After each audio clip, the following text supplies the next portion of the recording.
Halo, selamat pagi bosku. Semoga dalam keadaan sehat. Semoga dalam lindungan Tuhan Yang Maha Kuasa ya. Pagi hari ini saya mau ke pengadilan negeri Batam.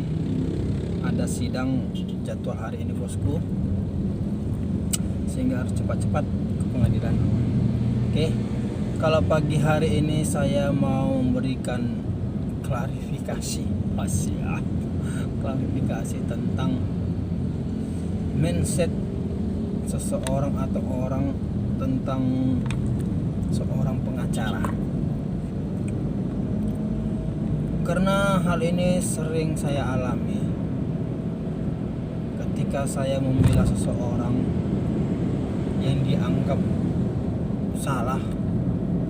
Contohnya begini bosku, ada satu terjadi pembunuhan,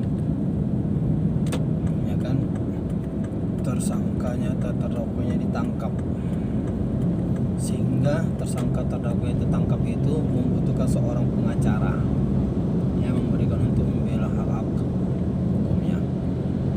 Ketika kita membela yang dianggap terdakwa atau tersangka ini, banyak masyarakat yang menganggap kita sebagai provokator, sebagai membela yang salah, sehingga kita dipojokkan, sehingga kita diintimidasi, dianggap tidak benar, dianggap membela yang salah. Itu semua tidak benar bosku. Kita ini pengacara bukan membela perbuatannya ketika mendampingi atau membela seseorang. Kita itu hanya membela hak-hak hukumnya. Jika bersalah, terbukti bersalah, silakan dihukum, silakan. Tetapi ketika proses hukum itu berjalan, jangan sampai melanggar hukum, melanggar hak-hak klien kita, melanggar hak-hak terdakwa kita, sehingga kita harus dampingi dia supaya tidak terjadi lagi pelanggaran-pelanggaran hukum tersebut. Itu makanya kita membela klien kita, bukan karena membela perbuatannya, tidak. Kalau perbuatan yang terbukti dia bersalah melakukan pembunuhan, penganiayaan, perampokan, silakan dihukum. Kita tidak akan menghalang-halangi itu.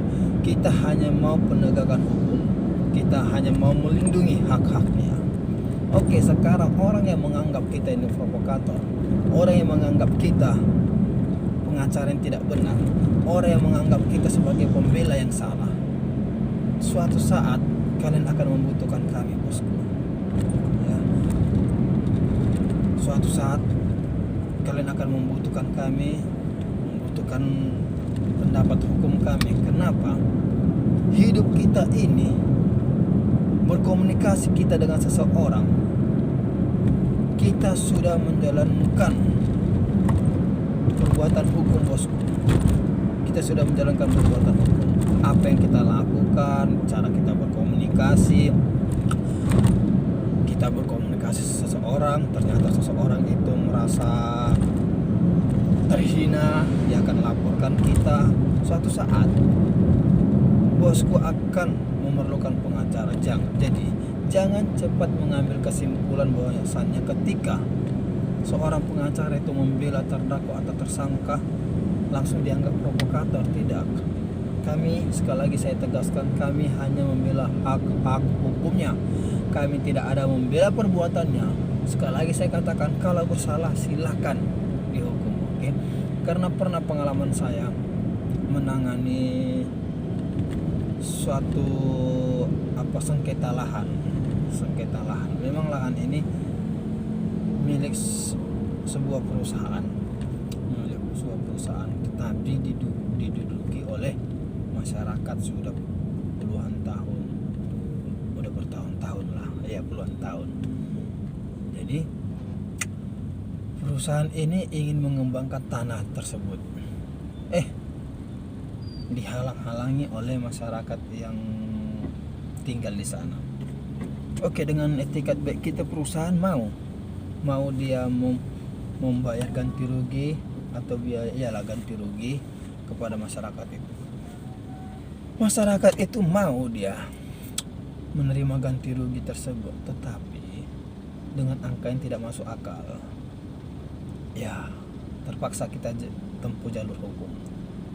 Kita dituduh sebagai provokator, tidak pro dengan masyarakat. Itu salah semua bosku, salah. Itu salah semua. Kita hanya mempertahankan hak-haknya ya bosku. Jadi ketika bosku melihat seorang pengacara membela klien yang dianggap bersalah, terdakwa sedang diproses, jangan dituduh kami sebagai provokator. Kami hanya menegakkan hukum, karena kami adalah penegak hukum, salah satu penegak hukum. Ada 4 penegak hukum, 1 polisi, 2 jaksa, hakim, dan pengacara. Itu diatur oleh undang-undang. Oke bosku, jadi ketika kami membela masyarakat itu yang dianggap bersalah, itu kami tidak membela perbuatannya, tapi kami membela hak-hak hukumnya. Oke bosku, tetap semangat, jangan lakukan tindak pidana, selalu hati-hati. Salam sukses.